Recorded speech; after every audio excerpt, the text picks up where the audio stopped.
पहिली चला point of information बोला. अध्यक्ष महोदय, एप्रिल 2000 पूर्वी खरेदी केलेल्या सर्व वाहनांना HSRP नंबर प्लेट म्हणजे हाय सिक्युरिटी रजिस्ट्रेशन प्लेट हे लावणं सुप्रीम कोर्टने बंधनकारक केलंय. त्यानुसार राज्यातील वाहनांना HSRP नंबर प्लेट लावण्याची प्रक्रिया ही महाराष्ट्रात सुरू झाली, पण याची शेवटची जी तारीख आहे ती 30 एप्रिल 2025 आहे. अध्यक्ष महोदय, पुण्यामध्ये जवळजवळ 40 लाख व्हेकल्स आहेत आणि आतापर्यंत फक्त 2 लाख व्हेकल्सचं हे रजिस्ट्रेशन कंप्लीट झालंय आणि सुमारे 38 लाख व्हेकल्स अजून पेंडिंग आहेत.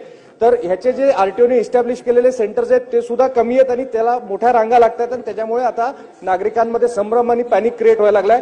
माझी आपल्या माध्यमातून शासनाला विनंती आहे की आपण ह्याची जी डेडलाईन आहे ती डेडलाईन 3 महिन्यांनी किमान एक्सटेंड करण्याचे निर्देश द्यावे. मला बोलणी पॉइंट ऑफ इन्फॉर्मेशन वरती संधी दिल्याबद्दल मी आपले आभार मानतो. जय हिंद, जय महाराष्ट्र.